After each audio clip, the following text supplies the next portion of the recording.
السلام علیکم ورحمۃ اللہ وبرکاتہ۔ الحمد للہ رب العالمین، والصلاة والسلام علی سید المرسلین وعلی آلہ واصحابہ اجمعین، اما بعد فاعوذ باللہ من الشیطان الرجیم، بسم اللہ الرحمن الرحیم۔ لقد من اللہ علی المؤمنین اذ بعث فیہم رسولا، صدق اللہ العظیم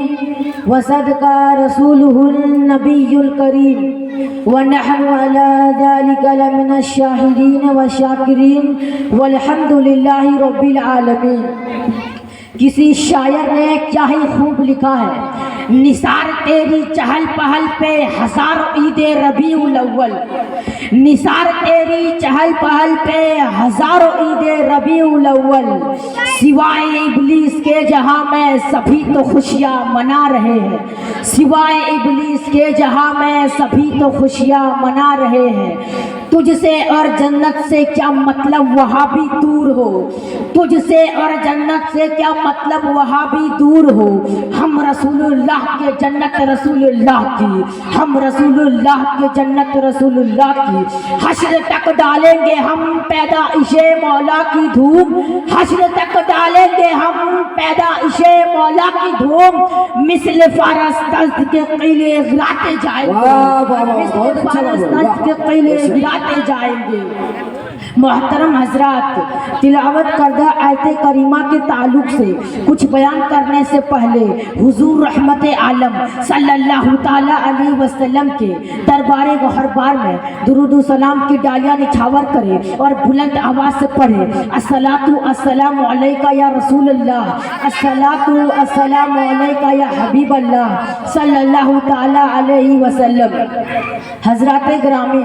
آج میں اپنے مقدر پہ جتنا بھی ناز کروں وہ کم ہے، کیونکہ آج مجھ جیسے طالب علم کو اس بارگاہ میں خراج عقیدت پیش کرنے کا موقع مل رہا ہے جس بارگاہ میں علم و فن کے تازیدار بھی لب کشائی کرتے ہوئے گھبراتے ہیں، مگر حضرات یہ سب ہمارے مشفق اساتذہ کرام کی نوازش اور دعاؤں کا نتیجہ ہے کہ میں آپ حضرات کی خدمت میں کچھ بولنے کی ضرورت کر رہا ہوں۔ اگر مجھ سے کوئی غلطی ہو جائے تو معاف کر کے میری کامیابی کی دعا کرے، کیونکہ ابھی میں طفل مکتب ہوں، نہ وائز ہوں نہ فرزانہ،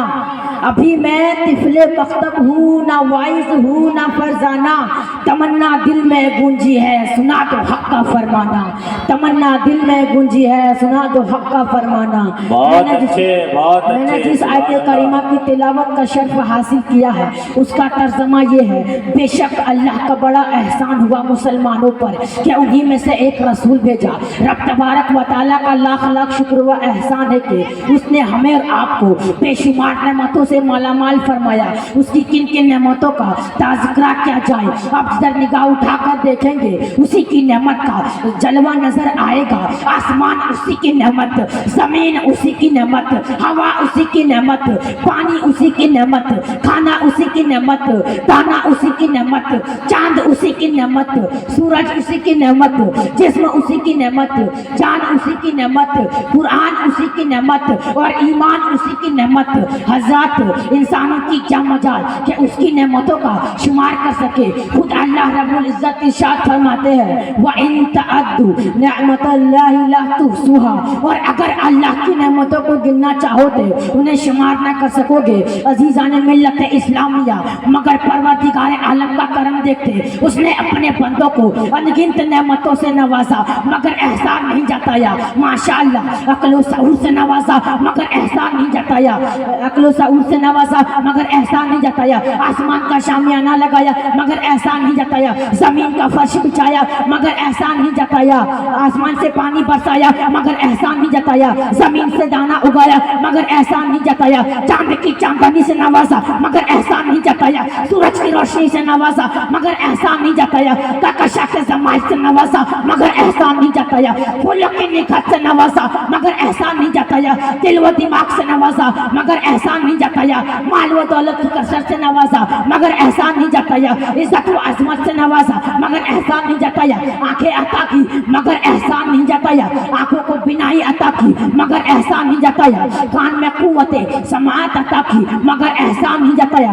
زبان میں قوت گویائی عطا کی مگر احسان نہیں جتایا، ہاتھ کو پکڑنے کی صلاحیت دی مگر احسان نہیں جتایا، پاؤں میں چلنے کی شکتی دی مگر احسان نہیں جتایا۔ المختصر یہ کہ اللہ تبارک و تعالیٰ نے انسانوں کو وجود بخشا مگر احسان نہیں جتایا۔ حضرات یوں ہی نہیں، اللہ تبارک و تعالیٰ نے لوگوں کی ہدایت کے لیے انبیاء کرام کو دنیا میں بھیج کر احسان عظیم فرمایا، مگر پروردگار عالم کہیں یہ نہیں فرمایا کہ اے لوگوں میں نے آدم کو صفی اللہ بنا کر بھیجا اس لیے تمہارے پر احسان کیا، نوح کو نجیب اللہ بنا کر بھیجا اس لیے تمہارے پر احسان کیا، ابراہیم کو خلیل اللہ بنا کر بھیجا اس لیے تمہارے پر احسان کیا، اسماعیل کو ذبیح اللہ بنا کر بھیجا اس لیے تمہارے پر احسان کیا، موسیٰ کو کلیم اللہ بنا کر بھیجا اس لیے تمہارے پر احسان کیا، اور میں نے عیسیٰ کو روح اللہ بنا کر بھیجا اس لیے تمہارے پر احسان کیا۔ نہیں، جب ذکر کرنا مقصود ہوا مدینے کے تاجدار کا،